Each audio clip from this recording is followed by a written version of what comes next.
అంటే ఒక తపస్సులాగా అదే లోకంగా బతుకుతూ అక్కడే మీరు మొత్తం శరీరము, మైండ్ అంత మనసు, బ్రెయిన్ అన్నీ అక్కడే పెట్టేసి అలా గీసుకుంటూ, ఆలోచించుకుంటూ, రాసుకుంటూ అలా ఉండటం వల్లే ఒక తపస్సులాగా మీరు దాన్ని భావించి అందులోనే చేయటం వల్ల అలా ఉండటం వల్లనే అతి తక్కువ కాలంలో మీకు అంత పేరు రావడానికి, అలాగే మీ బొమ్మలకి జనం అంత అబ్బురపడి కనెక్ట్ అవ్వడానికి కారణమని చెప్పాలి కదా మనం. ప్రాక్టీసు లైబ్రరీలో కూర్చొని చదువుకునేవాడిని. దినమంతా ప్రాక్టీస్ చేసేవాడిని. ఇప్పటికి కూడా ప్రాక్టీస్ చేస్తాను. స్కెచ్చింగ్ బాగా చేయాలండి. ఎవరైనా స్కెచ్చింగ్ బాగా చేయాలి. ఆర్టిస్టులు కానీ, కార్టూనిస్టులు కానీ బాగా స్కెచ్చింగ్, అబ్జర్వేషన్ ఉండాలి. అవి క్లాసులలో చెప్తాను నేను. అవును. ఎట్లా చేయాలి ఏమిటి అనేది. ప్రాక్టీస్ లేకపోతే మాత్రం ఏ రోజుకి ఆ రోజే ఇదవుతాం. ఈ రోజుకి ఆ రోజు ఆ! అయిపోయింది సినిమా. ఒక ఒక ఆమె ఎవరో చెప్పారు. ఒకరోజు ప్రాక్టీస్ లేకపోతే నాకు తెలుస్తుంది. 4 రోజులు ప్రాక్టీస్ లేకపోతే ఇంటి వాళ్ళకి తెలుస్తుంది. నెల రోజులు ప్రాక్టీస్ నేను చేయకపోతే బయటి వాళ్ళకి తెలుస్తుంది. ప్రపంచానికి తెలుస్తుంది. ప్రపంచానికి తెలుస్తుంది అని. అట్లా నిరంతరమైన ప్రాక్టీస్ ఉండాలి. బ్రూస్లీ బ్రూస్లీ కూడా చదువుకున్నవారు ఆయన. ఫిలాసఫర్ కదా. బాగా చదువుతారు. ఫైటింగ్ ఒక్కటే కాదు. ఆయన ఏం చెప్పారంటే, ఒకసారి ప్రాక్టీస్ చేసి 1000 పంచులు ఇచ్చినా కూడా నేను వాడికి భయపడను. 1000 సార్లు ప్రాక్టీస్ చేసి ఒక్క పంచ్ ఇస్తే వాళ్ళకి భయపడతాను నేను అన్నాడు. అంత power, practice is more powerful. ఆ ప్రాక్టీస్ ఉండాలి. అది నిరంతరం దివారాత్రాలు ఆ ప్రాక్టీస్ ఉండాలి. ఆ ఆలోచన కూడా అటువైపే ఉండాలి. అబ్జర్వేషను. ఎవరైనా వ్యక్తిని చూస్తే ఆయన నా కార్టూన్లలో ఎట్లా వేయొచ్చు, ఆయన కార్టూన్ ఎట్లా చేయొచ్చు, ఏం పట్టుకుంటే ఆయన అవుతారు, ఆయన ఎలా కూర్చుంటారు, ఎలా నడుస్తారు, ముఖ కవళికలు ఎట్లా ఉన్నాయి, కళ్ళు ఎట్లా ఉంది, ముక్కు ఎట్లా ఉంది, ఎట్లా ఉన్నారు. రామోజీరావు గారు ఒకసారి మాట్లాడుతూ ఈ కార్టూన్ గురించి మాట్లాడుతూ, మా శ్రీధర్ ప్రత్యేకత చెప్పాలంటే అది కార్టూనిస్ట్గా చాలా క్విక్గా వేస్తారు, చాలా పర్ఫెక్ట్గా వేస్తారు అన్నారు కదా. అవును, he can produce any number of cartoons in a day అన్నాడు. అది అది ఒక కార్టూన్ ఒక రోజంతా పట్టిన సందర్భాలు, ఒక రోజంతా శ్రమపడిన కార్టూన్ వేయని సందర్భాలు ఉన్నాయి. సో క్విక్గా ఎన్ని కార్టూన్లు అయినా వేసే ఆ ప్రతిభ, ప్రజ్ఞ రెండు ఉన్నాయి కదా. అది ఎలా ఎలా సాధ్యం? దానికి విప్పి చెప్పలేమండి. ఇప్పుడు బొమ్మ ఇట్లా నేర్చుకోవచ్చు, ఇట్లా శ్రమించాలి, అట్లా కష్టపడాలి అన్నీ చెప్పొచ్చు మనం. కానీ ఐడియా ఎట్లా వస్తుందనే చెప్పలేము. అది మనం మైండ్ జరిగే ప్రాసెస్. కొన్నిసార్లు ఒకసారి చూడగానే రావచ్చు. మొన్న ఉట్నే గీసా ఒక కార్టూను. ఏంటంటే ఉట్నే గీసా, పబ్లిక్ చేయలేదు, ఇప్పుడే పబ్లిష్ చేస్తున్నాను మీ ముందే. చెబుతున్నారు. హైడ్రా అని ఉంది కదా హైదరాబాద్లో. అవును. హైడ్రా వాళ్ళు ఒక కాలనీ మీద పడి అన్ని ఇళ్ళు కూల్చేశారు, అక్రమంగా కట్టారని. ఒక్క వైన్ షాప్ కూల్చలేదు. కూల్చకుంటే కార్టూనిస్ట్ అనేవాడికి వెంటనే ఐడియా రావాలి. తెల్లవారు ఇంకో కాలనీకి వెళ్ళేసరికి అంతా వాళ్ళ ఇళ్ళ మీద wine shop, wine shop, wine shop అని రాసుకున్నట్టు వేసాను. వైన్ షాప్ అంటే కూల్చాడు, వైన్ షాప్ కాబట్టి కూల్చలేదు అని వేసాను. నేనేం దాన్ని పబ్లిష్ చేయలేదు. ఆలోచన తక్కువని అట్లా వస్తుంది. అంటే వైన్ షాప్ అని రాసుకుంటే కూల్చాడు అనమాట, హైడ్రా కానీ ఇంకెవరు కానీ అనేది. వీళ్ళంతా రాసేసుకున్నారని వేసా, వెనక్కి వెళ్ళిపోతున్నాడు. కొన్నిసార్లు అట్లా వచ్చేస్తాయండి చూడగానే. కొన్నిసార్లు ఎంత మదించినా 5 పేపర్లు చదివినా, 10 పేపర్లు చదివినా, పేపర్ టాప్ టు బాటమ్ చదివినా, మళ్ళీ చదివినా, ఎడిటోరియల్ చదివినా, ఆర్టికల్ చదివినా ఇంత కూడా రాకపోవచ్చు. ఆ ప్రాసెస్ ఎట్లా జరుగుతుంది అనేది ఎవరికి వాళ్ళు తయారు చేసుకోవాల్సిందే. అంటే మీరు కూడా చెప్పలేరు కదా ఎలా వచ్చిందని. వస్తుందండి ఒకసారి, ఒకసారి రాదు. ఇప్పుడు బాపు గారు లాంటి వాళ్ళు ఒకసారి బొమ్మ కుదరదు నాకు అన్నారు, ఒకసారి కుదురుతుంది, ఒకసారి ఎందుకన్నారు? కుదరకపోవడం ఏమిటి? అంత చేయి తిరిగిన ఆర్టిస్ట్ కదా, 80 ఏళ్ళు ప్రాక్టీస్ ఉంది ఆయన వెనకాల. కుదరకపోవడం ఏమిటి? కుదరడం ఏమిటి? ఆ మైండ్లో జరిగే ప్రాసెస్. దాన్ని బట్టి ఏమవుతుందంటే ఒకసారి అద్భుతమైన కార్టూన్స్ వస్తాయి, ఒకసారి కాస్త పేలవంగా కూడా వస్తాయి. రోజు బంగారు బాతుగుడ్లు పెట్టలేమండి. అంత పాఠకులు కానీ యాజమాన్యం కానీ ఏమనుకుంటారు, రోజు బంగారు గుడ్లే కావాలి కదా, ఎవరికైనా కావాలి, నేను అదే కోరుకుంటాను, బంగారు గుడ్లే కావాలని కోరుకుంటాను. రోజు బంగారు గుడ్లు పెట్టడం సాధ్యం కాదు. అప్పుడు మరి మీకు అది ఒక సంఘర్షణ, ఒక ఛాలెంజ్, సవాల్ అవ్వదంటారు అది? అవును, రోజుకు రోజు ఛాలెంజే, ఏ రోజుకు ఆ రోజు ఛాలెంజే. ఏ రోజుకు ఆ రోజు ముఖ్యంగా కార్టూనిస్టులకు కొత్త రోజు, వాళ్ళే ఉద్యోగం చేరినట్టు. ఆ రోజు సాయంత్రమే నేనైతే ఇవాళ కొత్తగా చేరాను, సాయంత్రం నా ఉద్యోగం పోతుంది అనుకునే పనిచేశాను. దినగండం 100 ఏళ్ళు. అట్లాగే ఎప్పుడు కూడా ఇవాళ సాయంత్రం ఉంటుందో లేదో, ఇదే ఆఖరి రోజేమో, లేదా ఇదే ఫస్ట్ రోజు, నేను నా శక్తి సామర్థ్యాలు నిరూపించుకుంటేనే రేపు మళ్ళీ రాగలను ఆఫీస్కు అనేటట్టుగా ఉంటుంది. కొంచెం తపన ఉంటుందండి, కొంచెం ఎక్కువ కష్టం ఉంటుంది. అంటే మిగతా జర్నలిస్టులు కూడా ఎక్కువ కష్టపడతారు, ఎవరిని వాళ్ళు తక్కువ కడుతున్నారు నేను ఎక్కువ పడుతున్నానని అనట్లేదు. ఎవరికి వాళ్ళు కష్టపడితేనే అక్కడ ప్రొడక్షన్ బాగా వస్తుంది, అది వేరు విషయం. కానీ కొంచెం ఎక్కువ కష్టం ఉంటుంది, కొంచెం మదన ఉంటుంది, కొంచెం ఎక్కువ చదువుకోవాల్సి ఉంటుంది. సబ్ ఎడిటర్ల కన్నా ఎడిటర్ల కన్నా ఎక్కువ చదువుకోవాల్సి ఉంటుంది, కొంచెం కాలంతో పరిగెత్తాల్సి ఉంటుంది, ఫ్యాషన్స్ దగ్గర నుంచి మనం చూడాల్సి ఉంటుంది.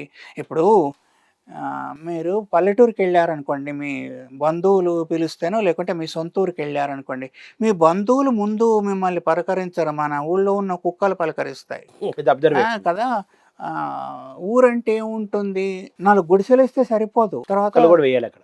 అన్నీ ఉంటాయి.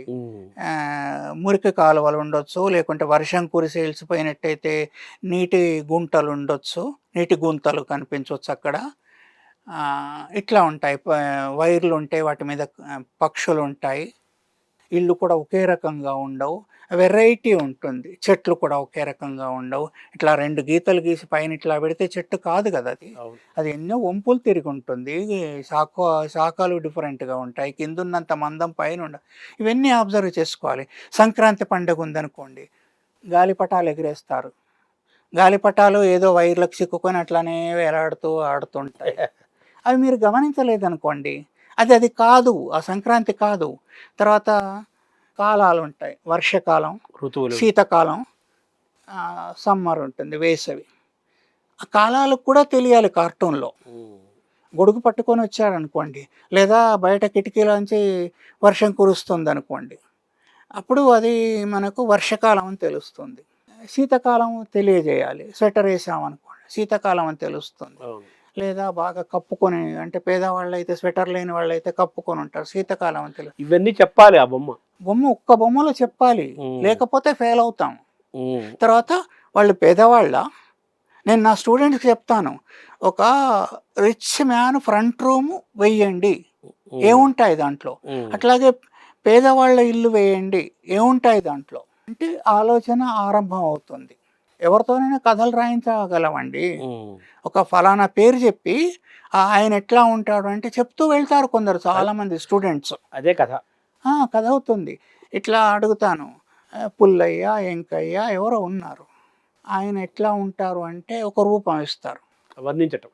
ఆయన భార్య ఎట్లా భార్య ఉంటుందంటే ఉంటుంది, ఎట్లా ఉంటుంది, ఎట్లా ఉంటుంది, పిల్లలు ఉంటారు, వాళ్ళే ఏం చేస్తారు, ఇవన్నీ అడిగే కొద్ది ఒక కథ అంతా చెప్తారు.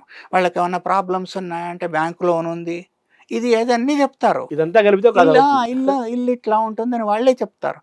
అంటే అంత క్రియేటివిటీ మనలో నిక్షిప్తమై ఉంటుంది ప్రతి వాళ్ళ లోపల.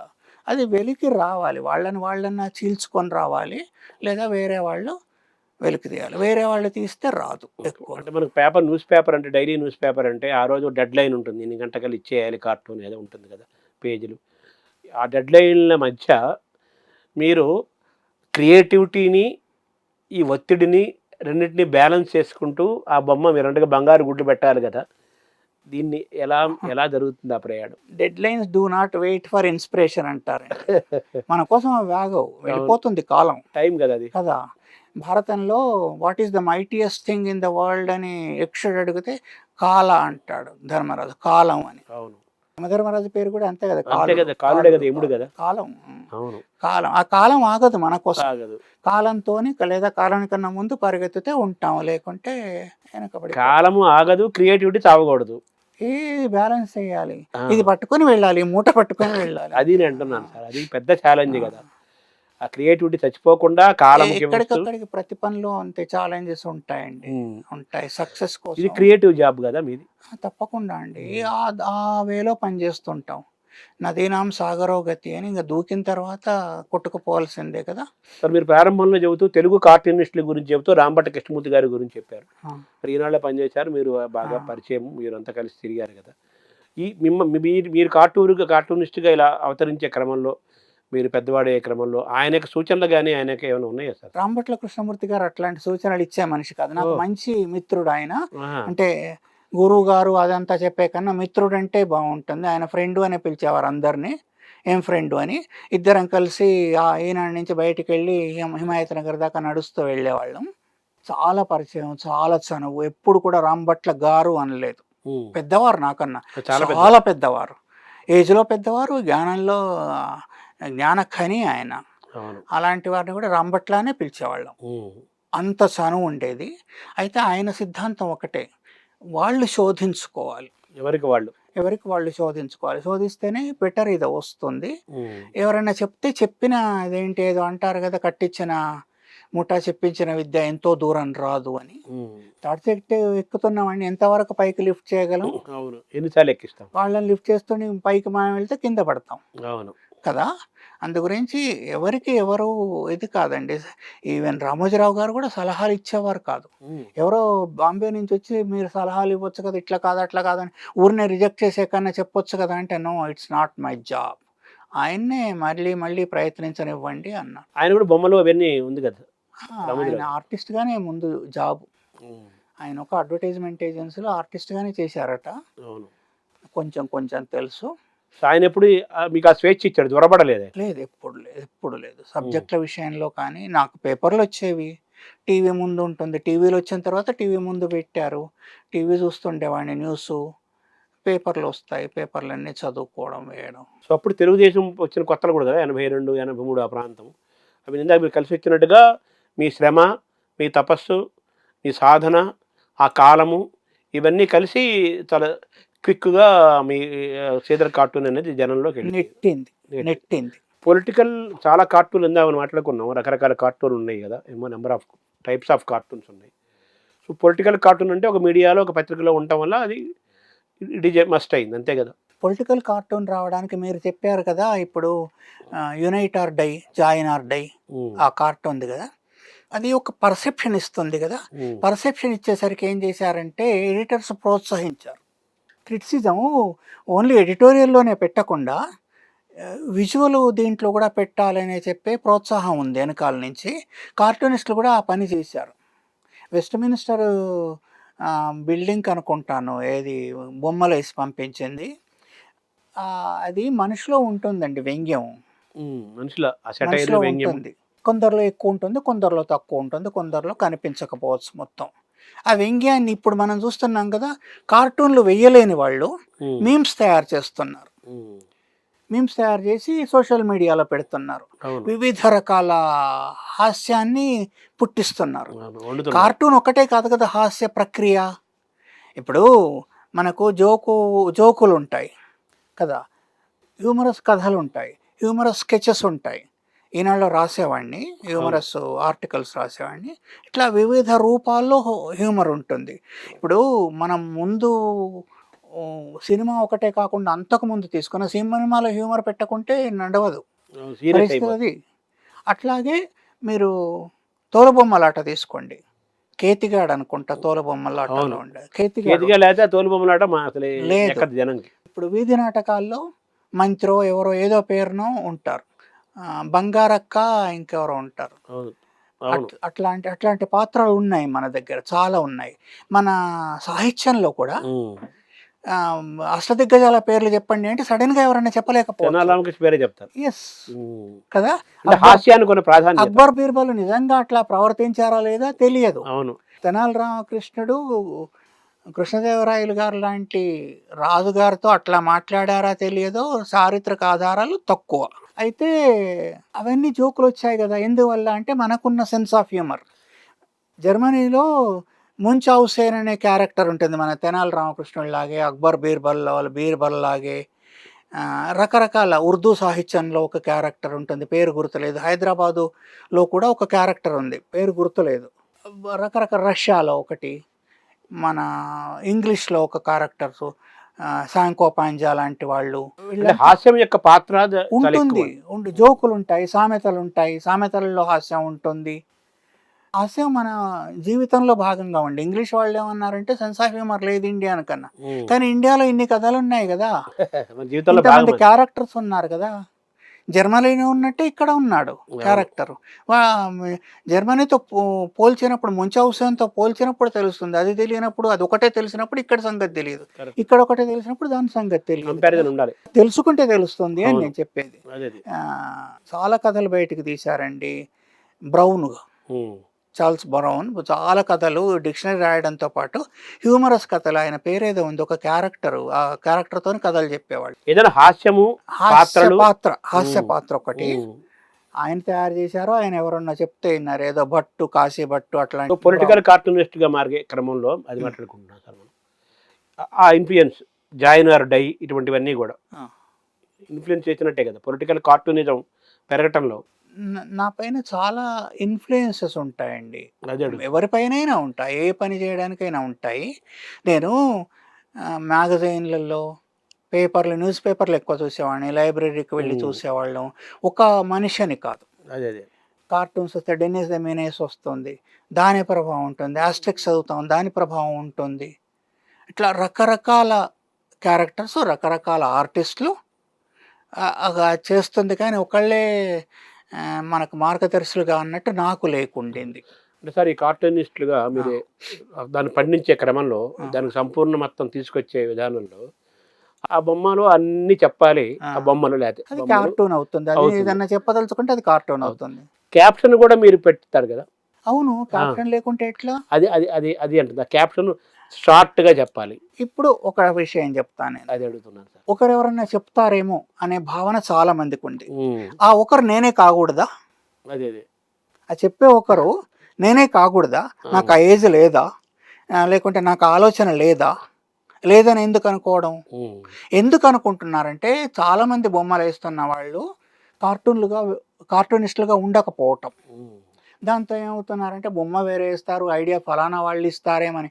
ఎవరికి కూడా ఇక ముందు వేసే వాళ్ళకు కూడా చెప్పదలుచుకుంది ఏమిటంటే, ఎవరి ఐడియానన్నా మీరు తీసుకుంటే రేపు భిక్షా పాత్ర పట్టుకొని వీళ్ళ ఐడియా ఇస్తారేమో, వాళ్ళ ఐడియా ఇస్తారేమో, వాళ్ళు క్యాప్షన్ చెప్తారేమో అని మనం పూర్తిగా ఒక ఇదైపోతాం.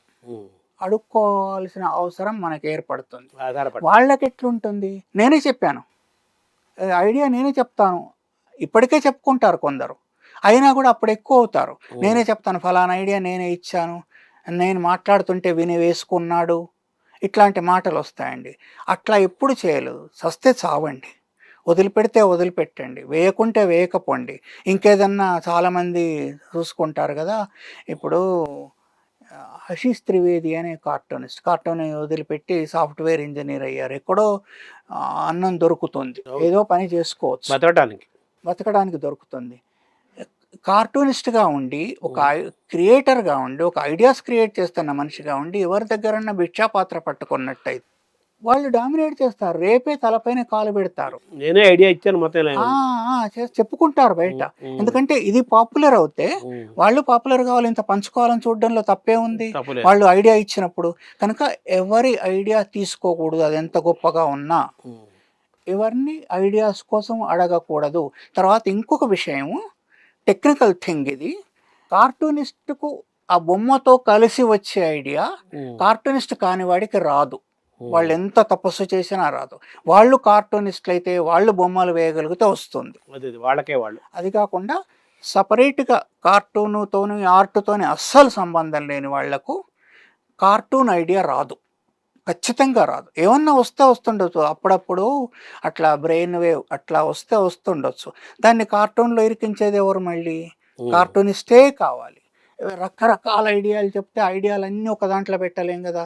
ఒక చిన్న సాధ్యమైనంత చిన్న డైలాగు, చిన్న బొమ్మ, దాంట్లోనే అన్నీ తెలియాలి. ఎవరు కర్త, ఎవరు కర్మ, ఎవరు క్రియ అన్నీ తెలియాలి. ఎవరు అన్ని 10-50 మంది గుంపు వేసినా కూడా ఎవరు మాట్లాడుతున్నారనేది తెలియాలి. సినిమాల్లో కూడా అంతే, గుంపుగా ఉన్నా మనకు మాట్లాడుతున్నది ఎవరో స్పష్టంగా తెలుస్తుంది. ఆ కళ రావాలి. ఒక డైరెక్టర్కున్న చూపు కార్టూనిస్ట్కు ఉండాలి. ఎవరిని ఎక్కడ పెట్టాలి, ఏమిటి, ఎట్లా పంచాలి, అక్కడ ఉన్న బొమ్మలు. ఒక కార్టూనిస్ట్, లండన్లో కార్టూనిస్ట్ పార్లమెంట్ వేశాడు. ప్రతి మనిషి, పార్లమెంట్లో ఉన్న ప్రతి మనిషి 500 మంది 600 మంది ఉంటే అంతమంది క్యారికేచర్స్ వేశారు. వేసి మళ్ళీ మాట్లాడుతున్నది ఎవరో మనకు స్పష్టంగా తెలుస్తుంది. అక్కడ కూర్చున్న కూడా తెలుస్తుంది. స్పీడు, యాక్షను, ఇదంతా ఉండాలి కార్టూన్లో. పర్స్పెక్టివ్, దూరము దగ్గర అనే విషయాలు, ఫోర్గ్రౌండ్ బ్యాక్గ్రౌండ్. ఇప్పుడు మనకు ఫోర్గ్రౌండ్ ఎంత ఇంపార్టెంట్, బ్యాక్గ్రౌండ్ అంత ఈక్వల్ ఇంపార్టెంట్. ఇంపార్టెంట్. అది లేకపోతే ఫెయిల్ అవుతాం. సో కార్టూన్ వేయటము, క్యాప్షన్ రాయటము, మన క్యాప్షన్ మనమే రాసుకోవాలి, మన బొమ్మ మనమే గీసుకోవాలి, మన అన్నం మనమే మన అన్నం మనమే తినాలి, మన వంట మనమే వండుకోవాలి. ఇది వంట ఎవరైనా వండితే అన్నం మనం తినేవాళ్ళు చాలా మంది ఉంటారు, కానీ మీది అలా కాదు. మీ వంట మీరే వండుకోవాలి, మీ తిండి మీరే తినాలి. తిండి చాలా మంది పంచుతారు మీరు. లేకుంటే సాధ్యం కాదండి. లేకుంటే అసలు సాధ్యం కాదు. అక్కడ గౌరవం ఏం దొరుకుతుంది చెప్పండి. ఇప్పుడు ఒక 300-400 మంది మధ్యలో మనం పని చేస్తున్నాం. అందరిలాగే నేను కూడా ఒక ఎంప్లాయీనే అక్కడ. మీతంటే ఒక విశిష్టత, ప్రత్యేకత ఉంది. ప్రత్యేకత కాదు, నన్ను గుర్తించడం ఎందుకు గుర్తిస్తారు ఉట్నే ఫలానా అని? ఎందుకంటే నాది నేనే చేసుకుంటాను. ఒకళ్ళని అడిగామనుకోండి, వాళ్ళు మనకన్నా చిన్నవాళ్ళైనా కూడా ఏం చెప్తారు, రేపు మనకన్నా పెద్దవాళ్ళైనా ఏం చెప్తారు. ఇందాక రాంభట్ల గారు తీసుకొచ్చారు, ఆయన గైడెన్స్ ఏదన్నా ఉండేదా అని. అవును, ఆయన ఒకసారి ఏం చెప్పారంటే, బ్రేక్ వచ్చింది లైన్లో. ఏమిటి ఫ్రెండ్ బ్రేక్ వచ్చేసింది, బ్రష్ వాడట్లేదా అన్నారు. ఒకటే మాట ఆయన, ఇప్పటికీ అదే గుర్తుంది నాకు.